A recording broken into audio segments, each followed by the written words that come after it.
रंगदार राजा जी झूठो के लगाईले दरबार राजा जी थप्पड़ खाता मोर जवान रौरा होता रक्सौल के बदनाम ई बाजार राजा जी।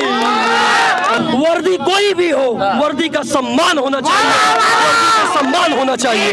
सुनिए सुशासन, सुनिए सुशासन सरकार राजा जी, सरकार राजा जी।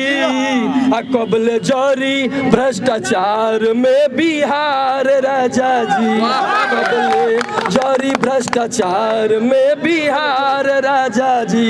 राउर सोना की दरोगा, राउर सोना की दरोगा रंगदार राजा जी, रंगदार राजा जी।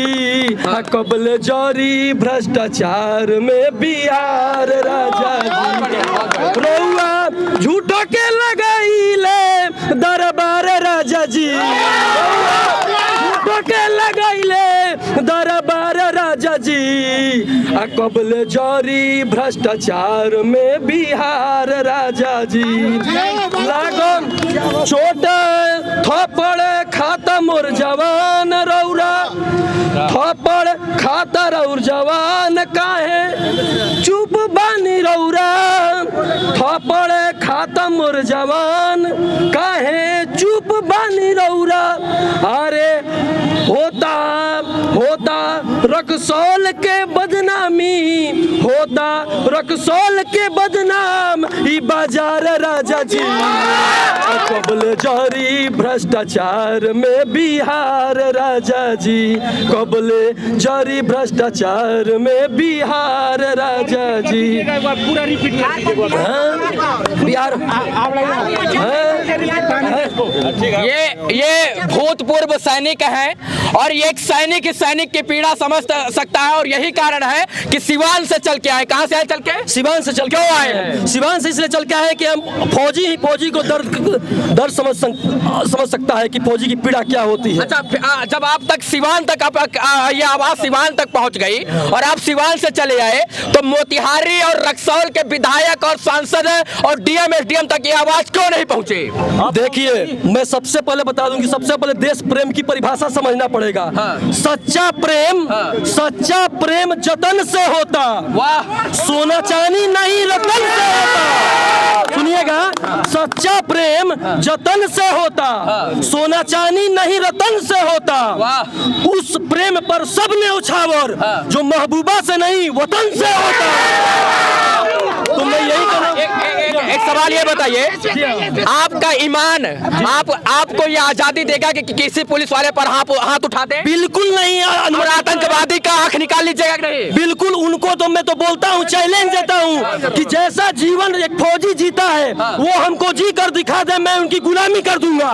नहीं, ऐसा नहीं कर सकते। उन लोगों को पता ही नहीं कि फौजी का जीवन कितना त्याग और बलिदान का स्वरूप होता है। इनका स्वाभिमान है, इनका अभिमान है और ये देश के प्रति सर्वस्व न्यौछावर है, इसीलिए ये आतंकवादियों को मारते हैं किसी पुलिस वाले को। मैं कहूंगा कि ये कहने के लिए प्रजातंत्र है। ये कैसी प्रजा का प्रजातंत्र, ये कैसी प्रजा का प्रजातंत्र, कैसा जनता का शासन, जुल्म की चादर ओढ़कर घूम रहे खुलेआम दुशासन, घूम रहे खुलेआम दुशासन। बिल्कुल। बताइए, जब आपको तक बात ये पहुंच जाती है तो अभी तक सेना के एक जवान की बात पुलिस वालों तक और इसके बाद डीएम एसडीएम नेता तक नहीं पहुंचती है, क्यों? क्या सब बिक गए हैं? सब दलाली के भेड़ चढ़ गए हैं? ये कहीं न कहीं उनकी नपुंसकता का परिचायक है ये घटना।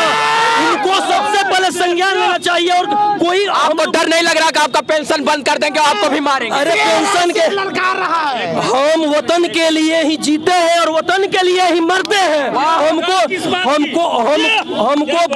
हमको बेल दे दो, जेल दे दो या कोई खेल दे दो, कोई असर नहीं पड़ने वाला। अच्छा ये बताइए, पुलिस वाले ने जो किया वो सरासर गलत था, बिल्कुल गलत था। लेकिन अगर आप वहाँ पर होते, आप वर्दी में सैनिक होते, तब क्या करते आप? हर सैनिक को हमारे ट्रेनिंग में यही शिक्षा दी जाती है कि अनुशासनशील रहना है, जिसका परिचायक हमारे फौजी ने दिया है, हम भी वही करते हैं। हम फौजी अपने औकात में आ गया होता तो, अगर फौजी अपने औकात में आ गया होता, राधा मोहन जी अपने औकात में आ गए होते, तो धर्मेंद्रवा का क्या स्थिति करते, जरा बताइए। जितेंद्रवा वो शायद हमारे कल्पना से परे की स्थिति में हो, क्या कर देते नहीं सकते। हम हमारे फौजियों को अनुशासन सिखाया जाता है, हम अनुशासन से हट के कोई काम नहीं कर सकते। एलओसी और एलएसी पर खड़े होकर जैसलमेर और सियाचिन में खड़े होकर AK-47 लेकर देश का एक सिपाही आतंकवादियों का आंख निकाल लेता है। मैं फिर बोलना चाहता हूं कि देखिए, पूरी पुलिस को खराब नहीं है, कुछ एक ऐसे लोग होते हैं जो दागदार बना देते हैं। मैंने पहले भी बोला था और अभी भी बोल रहा हूं कि ये लोकतंत्र है, इस बात का सबको ध्यान होना चाहिए। ये लोकतंत्र है, इस बात का सबको ध्यान होना चाहिए। वर्दी कोई भी हो, वर्दी का सम्मान होना चाहिए, वर्दी का सम्मान होना चाहिए।